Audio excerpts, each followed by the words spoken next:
Huawei Watch, one of the most beautiful and a premium looking smartwatch. A quick comparison of Huawei Watch with other smartwatches, most of the other smartwatches available right now. We will start with comparing it with Android Wear smartwatches. The first thing that comes is the processor part. This watch has Snapdragon 400, that is common for most of the smartwatches Android Wear available right now. But the exception is the connected watch. And my LG watch had been second edition LTE that has one of the most highest available RAM right now with a Snapdragon 400 processor. The next thing is the size of the watch. This watch comes with a size of 1.4-inch display. But Moto 360, they give you an option for which watch to buy, from 46mm to 42mm. The next thing is the display resolution. This watch was the one Android Wear smartwatch which had the highest pixel density, but now that crown has taken by LG Watch at being second edition LTE. The next thing is this watch has MOLED. What it does is it provides a deep blacks, vibrancy, and a good viewing angles. So that is a plus point for a Huawei watch as compared to the Moto are offering IPS LCD and the LG they are offering POLED, that is plastic OLEDs. But this one is also a nice display to have. But what I have seen is that it doesn't have that deep blacks as compared to Samsung Super AMOLEDs. The next thing is the watch face. They are the most used and the most important part of a smartwatch. So if you have an AMOLED display, so that will produce a good image of a watch face.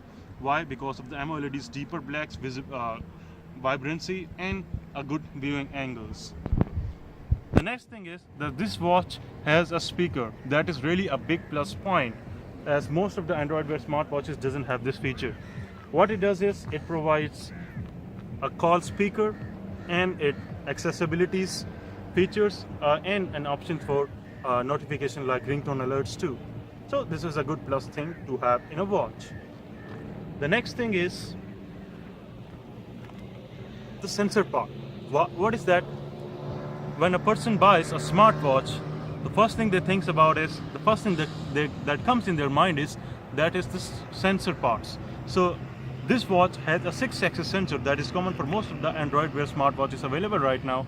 But the exception is for LG watches. They have the second edition LT, LG Watch and G Watch are. They has a 9-axis sensor. What the 3-axis extra is for, that is for a magnetometer. That means that works as a compass. This watch can show you a compass reading, but it cannot detect the true north because of it lacks that 3-axis extra port.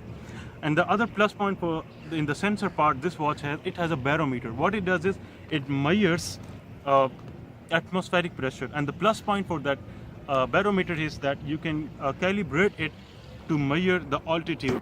What it does is, there are applications available in Play stores that do this calibration for you. So that is a plus point. What people have said is, and what I have noticed is too, that it's vibration motor. It isn't that strong, and you may miss somewhat notifications too. So for that, there are certain applications in Play Store that increases the vibration intensity for you. This one is the stainless steel and 316L stainless steel and a cold forged steel. There are other leather strap options too, but still what I would say that they cannot be compared with Moto Maker for Moto 360. That means that watch is fully customized for you. It is the way you want the watch to look. The next thing, this watch, it has a sapphire crystal. So that is a really big plus point, and that is the feature for most of the common Swiss watches. And the next thing, the most discussed part of the Huawei watch, the magnetic charging cradle. What I would say is that as you place this charging cradle near the watch, it automatically aligns itself with the points. But what I would say, having a wireless charger is a good plus point, as you just have to place your watch on the dock and it charges itself. And the next plus point for the Huawei watch is its heart rate sensor. it has been said and it has been checked too that this heart rate sensor shows a very close reading to the real heart rate measuring instruments. This watch has a complete round display. Having a light ambient sensor, it is a plus point, but in Android Wear there is brightness boost. It is activated by pressing the power button 3 times. A watch should be a complete round. Okay, now let's compare it with other platform smartwatches. That is, the first comes is Apple Watch.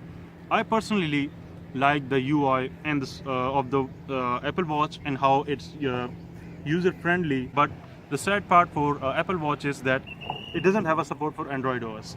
So the next thing is comparing it with Samsung Gear S2.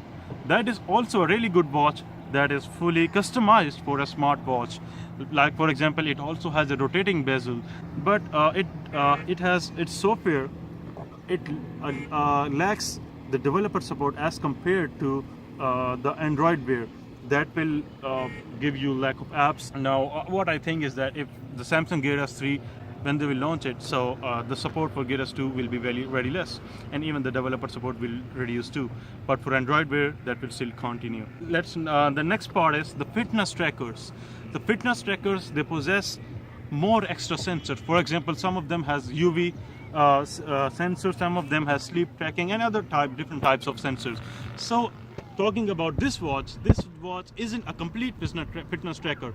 If you want a partial fitness tracker and a good looking smartwatch, then this Huawei Watch is one for you. But if you want a complete fitness tracker, you can go for Fitbit, Pebble, or also the new one, Microsoft Band. A smart man is known by the smartwatch he keeps.